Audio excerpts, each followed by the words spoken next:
environment.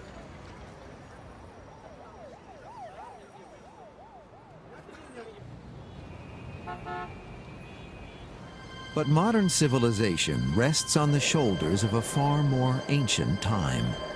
A time that speaks to us only through weather-beaten ruins and legends handed down from generation to generation.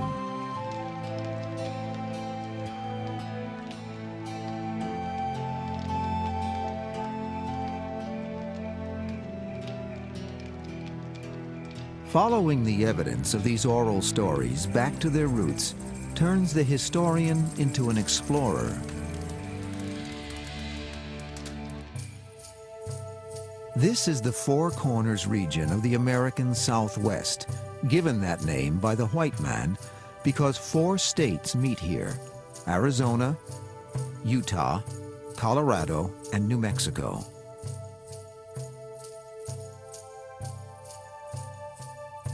But to the native people, this is the land of the Anasazi, the Ancient Ones. They are long gone, yet it is said their spirits are still a powerful presence here.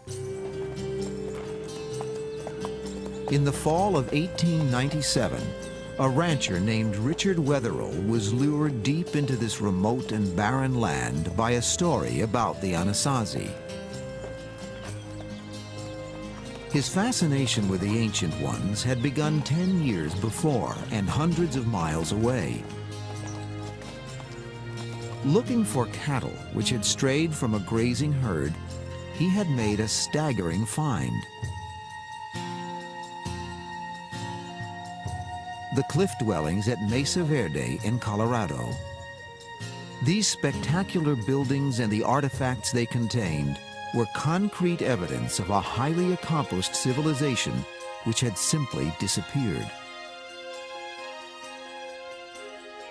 Later, Wetherill found similar sites in Utah and Arizona. But all these places were, so the legend said, dwarfed by something far more spectacular. Wetherill was looking for a fabled city, older, bigger, and richer than anything found so far. He had no maps, no specific directions, just the stories and a Navajo guide he hoped he could trust.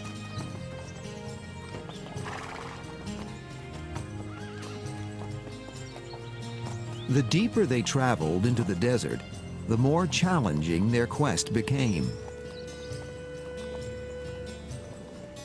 How could this dry and empty land ever have supported anything more than small roaming groups? Sometimes belief is rewarded.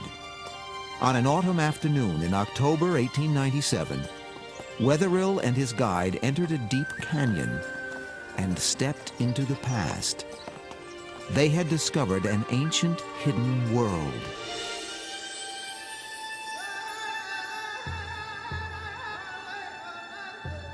They had found themselves surrounded by buildings the likes of which they had never seen, never imagined possible in this land.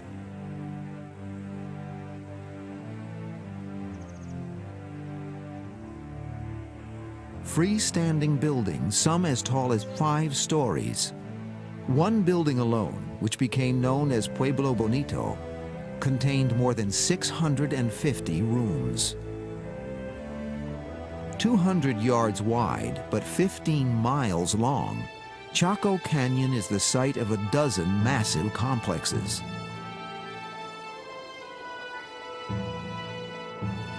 They include over 300 enormous, perfectly round pits. What was their purpose? Walls are covered with mysterious paintings, carvings, signs, and symbols. What do they mean? What extraordinary stories do they tell? Nothing found before or after in all of North America equals or even rivals Chaco.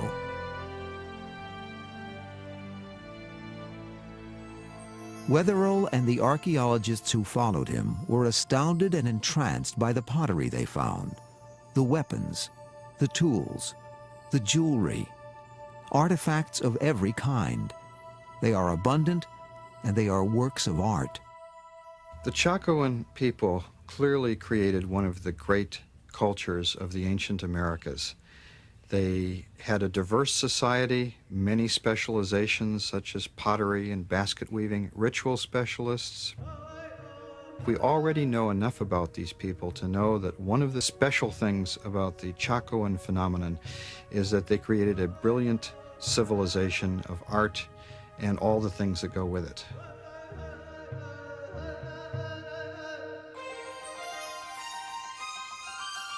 The Anasazi were fascinated by the heavens. They were sophisticated watchers of the sky. Many believe these 1,000-year-old markings record a spectacular astronomical event, a supernova. A supernova is an exploding star way out in the galaxy, but for a month or two, that single star can outshine the other 200 billion stars of the galaxy. And there's evidence from Chinese and Japanese records that on July 4th, 1054, a spectacular new star appeared.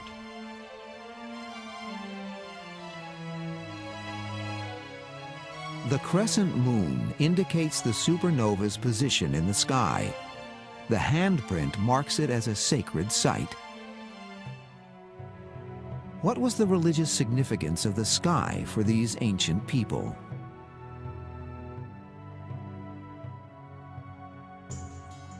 Wetherill also made a grisly and disturbing discovery. In a small room, he uncovered a mass grave containing 14 skeletons. Each is covered with exquisite turquoise jewelry.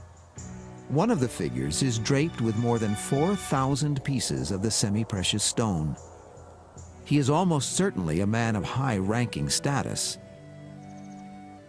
The other 13 are women, and the evidence is clear. They did not die natural deaths. Wetherill's wife, Marietta, visited the site and speculated about the violence and its meaning. The skeletons of 13 women were lying against the wall, clear around the room, and every one had a hole in their skulls. They were his wives, perhaps, to go to the afterlife with him. The Diary of Marietta Wetherill, 1897. There are other burial sites in Chaco Canyon, but none like this one. An even larger question baffled Wetherill.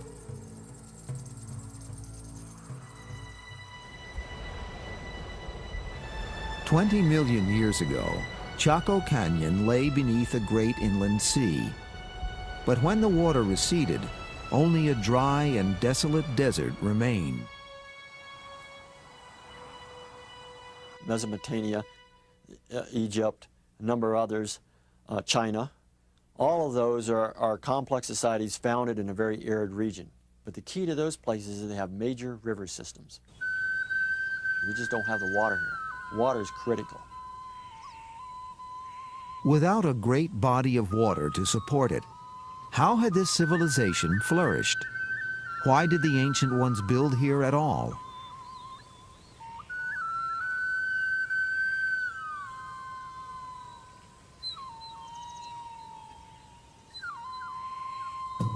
The canyon walls provided the stone for the buildings, but where did the wood come from?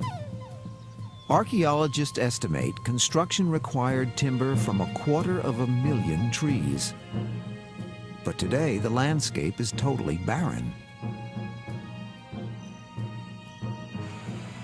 Samples taken from the beams indicate that the trees were not local. Most came from as far as 50 miles away. There, stone axes alone were used to cut and trim them. The Chaco people didn't have horses or oxen or wheeled carts to haul the timber here. Archaeologists have calculated that the Anasazi were only here from about 900 to 1250 AD. Yet with ingenuity and determination, they mastered their environment to create magnificent monuments of wood and stone. Above all, the Anasazi lived in harmony with the landscape. In their stories, the land itself was seen as holy. Yet there is no question that the people who once lived at one with this land are long gone. What happened to them? Did some single terrible calamity drive them from their city? Where did they go? A snake may seem an object of horror and fear, but for Native Americans, snakes can have a magical power.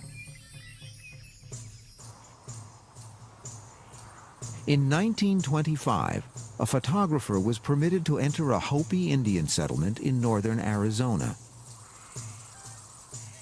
It was a rare opportunity to capture something never filmed before or since. Rites little changed since the days of the ancient ones.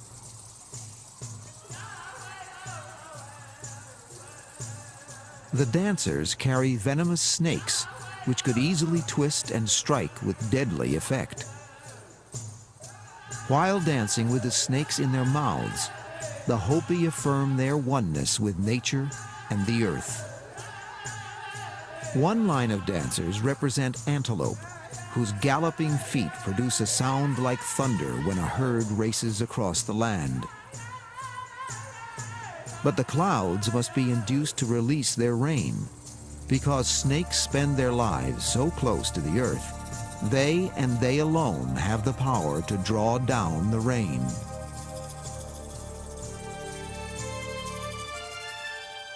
Rain is the key that unlocks one of Chaco's greatest riddles.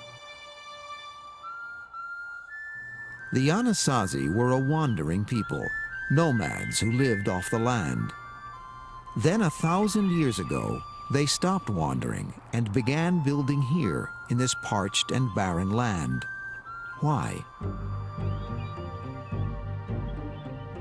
The puzzle was solved by a new scientific technique, dendrochronology, the study of the tree rings in the timber used at Chaco. They provided a startling revelation.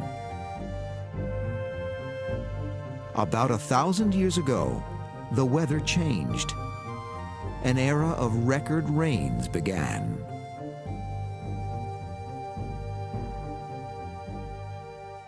That wet period in the 900s allowed things to happen for these folks. And it could have been, given the psyche of human populations, maybe it was wet enough, and maybe for the first time they saw surpluses that they had never imagined before. Until this moment in their history, the Anasazi had depended on hunting and the gathering of whatever wild plants they could find. Now they could be farmers. Now they could grow corn, squash, beans, a dependable and abundant food supply. The ancient ones of Chaco Canyon began to build an irrigation system to capture and control this gift of nature. Their tools were primitive, but they built monumentally. How were they able to do it?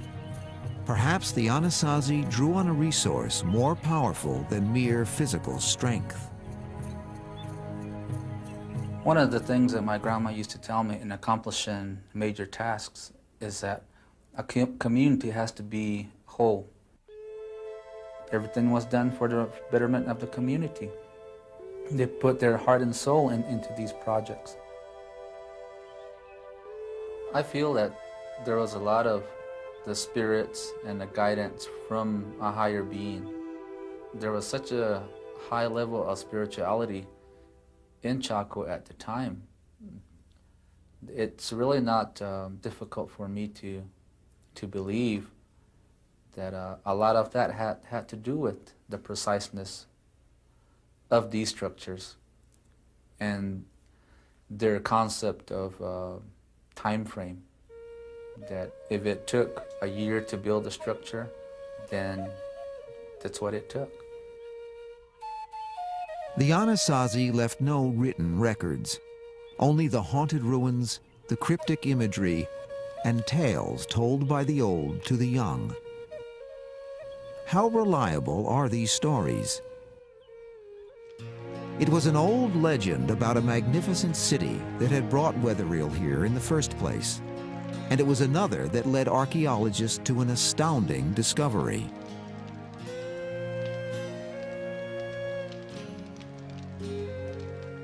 It was said that the ancient ones had an immense road system.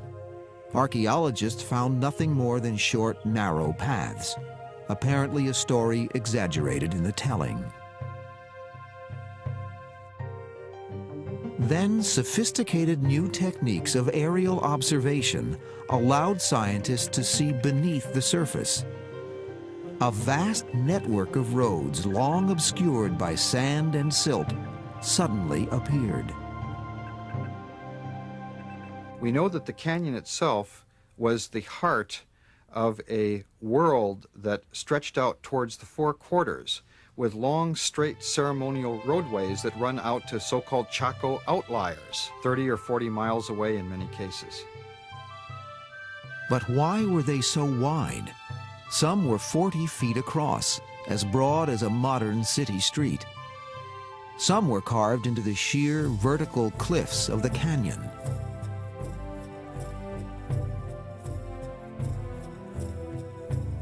As excavations proceeded, archaeologists began to wonder what kind of city they had uncovered. With so many structures, why were so few bodies buried here? Only about 700 skeletons have been discovered, most of them inside the smaller houses. And the archaeologists were surprised that there weren't very many burials in comparison with excavating small house sites that are basically domestic habitations. And they said, wow, there's something really strange. And they didn't key into the fact that, of course it's strange. These are public buildings. If we were to excavate a library or a post office or a courthouse in our society, we wouldn't find very many human remains. Other evidence as to the true identity of these buildings may lie buried just outside the canyon. Covering just over 2 acres, Pueblo Alto is smaller than Pueblo Bonito, but it has yielded new insight into the real purpose of the so-called great houses. As often happens at archaeological sites, the trash heap proved to be a valuable record. Covering close to 1/4 of an acre, it represents 100 years' worth of refuse. More than 200,000 pieces of pottery have been found in the mound. Smaller shards indicate that there once may have been as many as 1 million pottery pieces. The vast number of pots far exceeds the needs of the estimated population. What could this mean? The answer was suggested by the fact that the trash was not deposited evenly. The layers are of different thickness. There's probably some kind of ritual thing happening there at Chaco where people come together maybe once a year or something like that. They have ceremonies or some kind of event there, and then the stuff they bring with them they throw away or leave there, maybe intentionally broken and left in the trash midden. We may never know what really took place here. But many scholars believe that it was a spiritual center, where worship and ritual were the dominant activities. For the Anasazi, religion and nature were inextricably intertwined. The earth and the sky were held in reverence. The sun itself is important. We call it Father. We call the moon Father as well. We call Earth Mother, and they're like the parents of the people that occupy Chaco Canyon. When people move around a lot, as these people originally did, and are nomads, they look at the nighttime sky. It's the one consistent element of their world as they move.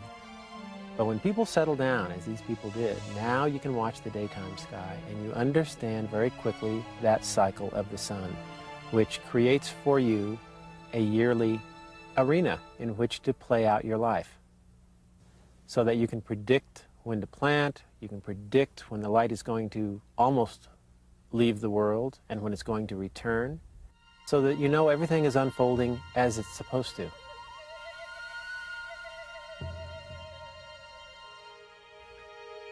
Of the many images at Chaco, none appears more frequently than the spiral.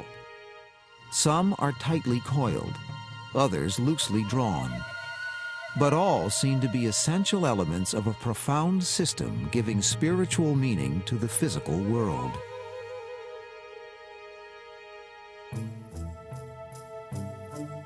The spiral etched into the magnificent Fajada Butte is part of an ingenious mechanism for tracking the movement of Father-Son. It is located behind 3 enormous stone slabs. Every year, at the summer solstice, the longest day of the year, a shaft of light begins to crawl across the spiral at sunrise. Then, around noon, it happens. A streak, known as the sun dagger, slices directly through the center of the spiral. A central event of Anasazi life, the full ascendancy of Father-Son, has been marked. The calendar is secure. The cycle of life will prevail. Mother Earth will continue to produce. In this place, haunted by the remains of a vanished past, the enormous subterranean chambers called kivas may seem ominous and threatening.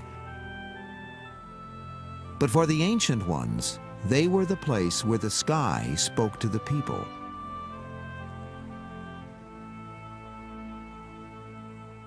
In Anasazi architecture, at Chaco Canyon, for example, many of the great kivas particularly reflect their knowledge of astronomy. And we think the circular shape reflects the view of the heavens as almost the bowl of the night sky. We also think that certain windows existed to let the sunlight in the mornings and in the evenings and shine on the wall and produce a kind of a dance or pattern that they can interpret and monitor the annual cycle. Of all the kivas, the one called Casa Rinconada is the largest and most elaborate. It is also the most intact. The roofs and upper structures of most kivas have long since collapsed. At Casa Rinconada, it is still possible to experience the dance of the sun once a year.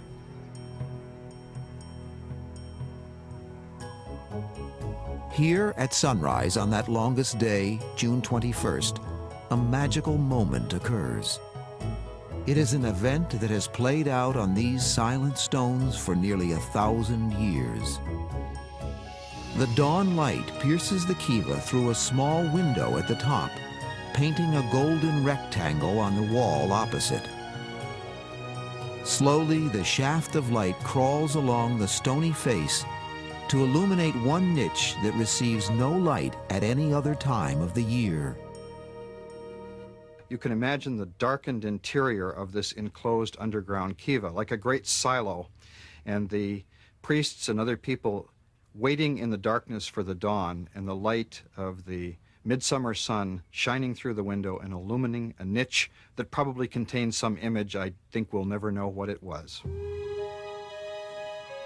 The kiva is a place of living wonder. For many, this is where the spirit of Chaco is strongest.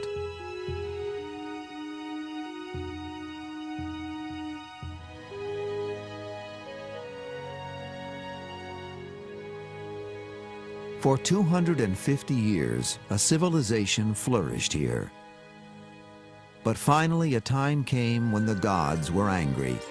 A time when the land was robbed of its most precious gift, the rain. 1150 to 1170, very, very bad drought. And it looks like, because I would say there's a major depopulation of Chaco Canyon. Each one of those successively seems to be one of the worst they've seen, for hundreds and hundreds of years. The great era of rain, which had allowed the birth of Chaco, began to falter and then gave way to relentless drought.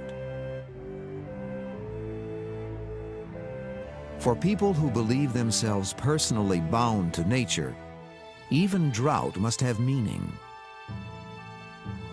If you anger the gods or the spirits that hold the rain, then they would just withdraw that privilege. We're told that if we go into a ceremony, if we go into an activity without our whole mind, body, and soul, then our prayers might not be answered. There was constant need to placate the gods.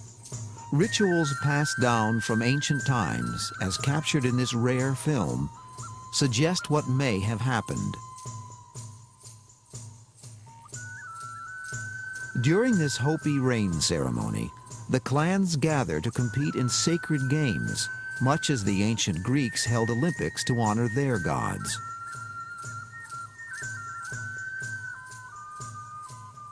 Members of the snake and antelope clans race barefoot across the desert and up the mesa. When they finish the grueling race, the runners are rewarded with a jar of water.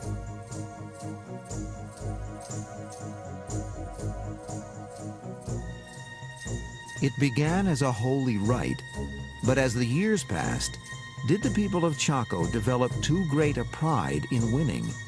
Did they lose their connection with the spirit world? It's almost impossible for the mass to make that connection. But if one individual within that mass can make that connection, then because of that one individual, nobody knows who that individual is. But if one individual can make that true connection, then the spirits that reward such efforts will reward the Pueblo with rain. Could it be that a holy man of the ancient ones failed in his duty? Perhaps that is the explanation for the mysterious grave, the one great man and the 13 murdered women. Were they a sacrifice, an attempt to atone for angering the gods? It is possible that as the drought tightened its grip and food became scarce, the social order collapsed.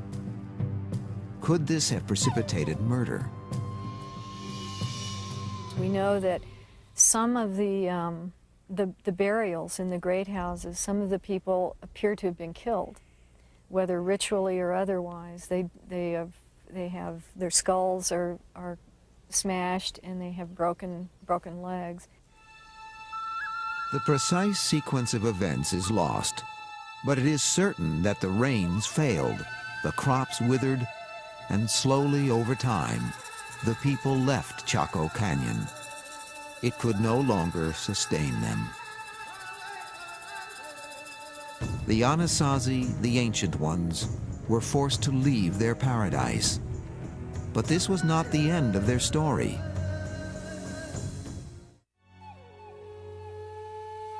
To many Native Americans who live near Chaco, pictures on the canyon walls called anthropomorphs are records of the distant past. They are believed to document the beginnings of the Anasazi, who originated underground. I've had Pueblo peoples tell me that when they see the anthropomorphs, for instance, they'll occasionally say, well, that's when we had tails. That's when we lived in the earlier worlds, and we were of a different form then. To the religious of all faiths and cultures, humans and gods communicate, and events have a meaning far richer than mechanical cause and effect. Perhaps the gods always intended that the people leave Chaco. Once they got up on top, they started migrating in the southerly direction. And Chaco Canyon was about one of the stops in this migration route. We are in a journey. We've been on a journey since our ancestors came up through the underworld. Our journey isn't built on just 100 years or 1,000 years. There's no time frame. I don't know where the journey is going to end. The Chaco people did not vanish. It is now generally agreed that the Hopi, the Zia, the Zuni, and the other Pueblo people are direct descendants of the Ancient Ones. The Navajo may not be. They seem to have arrived in the area long after the Anasazi left. But Anasazi is a Navajo word, and some scholars regret having taken it up. It's kind of a dirty word. The Hopi and other Pueblo people really hate it, but it's the word that the anthropologists have latched onto. It means something like our enemy ancestors or the enemies of our ancestors. 400 years after the Ancient Ones left Chaco, and well after the arrival of new tribes like the Navajo, a strange presence entered the land.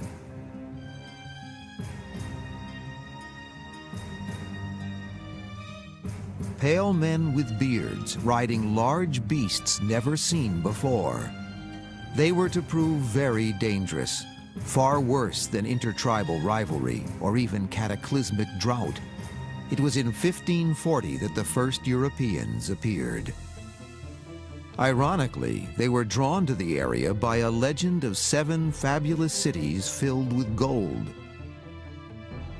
Was it Chaco Canyon they had heard of? By a tragic twist, had the city of the Ancient Ones brought these destroyers.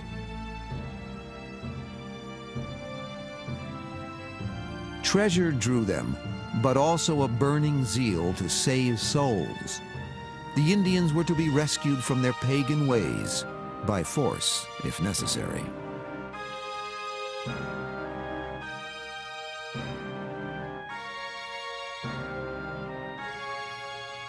Native American holy men were tortured and killed. Ritual objects were destroyed.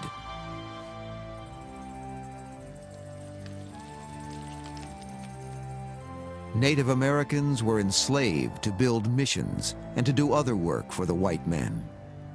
And there was worse, for the Europeans brought disease from their world. The Native Americans had no immunity against the scourge of smallpox and other epidemics. Plagues ravaged them, almost wiping them out.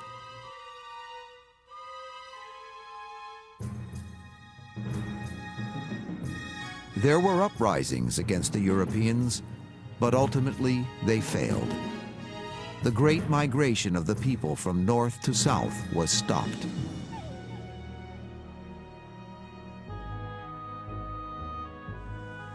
Among the oddest and most destructive of the ideas brought by the white man was that land could be owned, that men could make claims on Mother Earth.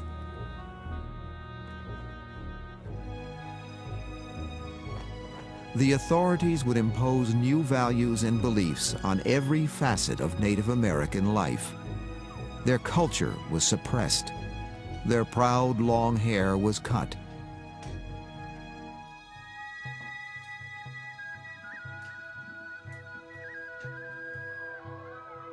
It seemed as though the old ways would be lost, ties broken with the Ancient Ones.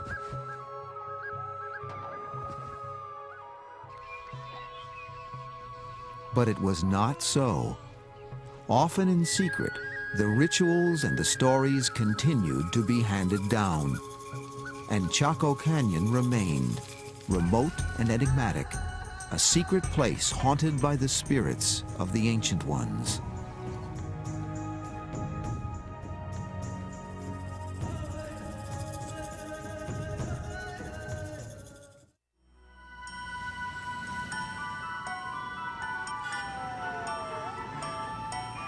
We live now by the clock.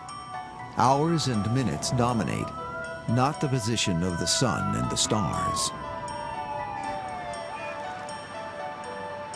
Modern life has torn the web connecting us with nature. Gentle, deep rhythms of life so long observed are now ignored.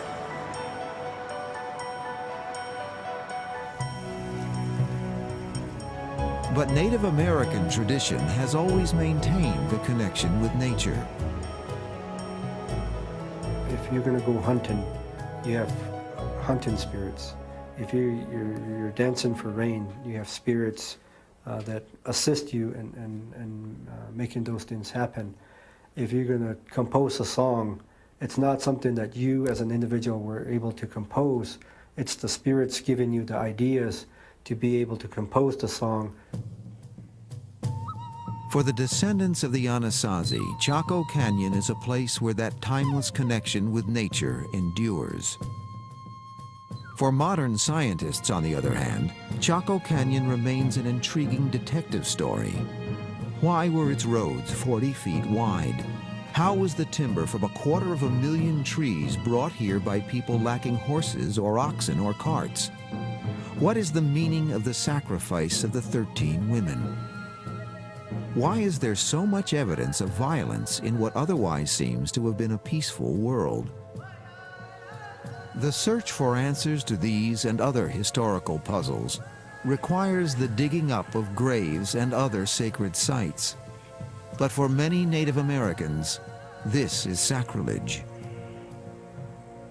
When we go to those locations, we ask permission to be there on site.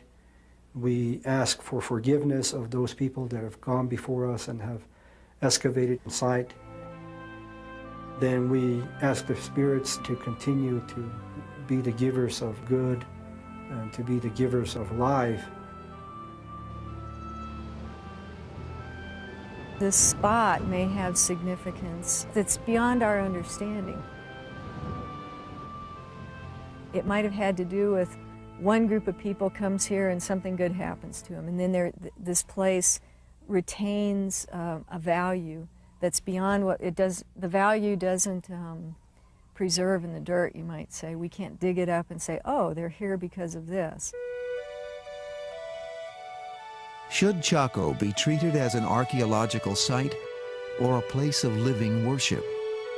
How much disturbance is tolerable? Where should the line be drawn? I feel that it's disrespectful to just allow anybody to enter Casa Rinconada at any time. And only in the right frame of mind are people supposed to answer. Entering a kiva is significant to journeying back to the underworld where we originated. And that in itself is an activity that we don't hold lightly. The people believe they were born deep inside the earth. In time, they came to the surface, took human form, and began their great historic migration to the south. They paused at Chaco Canyon, built a great civilization, and then moved on. Modern life and modern rules block the way. But for those with faith, the journey will resume. Who knows, maybe another 1,000 years, there isn't going to be an Albuquerque or a Rio Rancho. And at that point in time, we'll be able to continue our journey. One day, the remnants of the modern age will be the last evidence of a vanished civilization. One that will challenge the archaeologists of the future to take their own journey in search of history.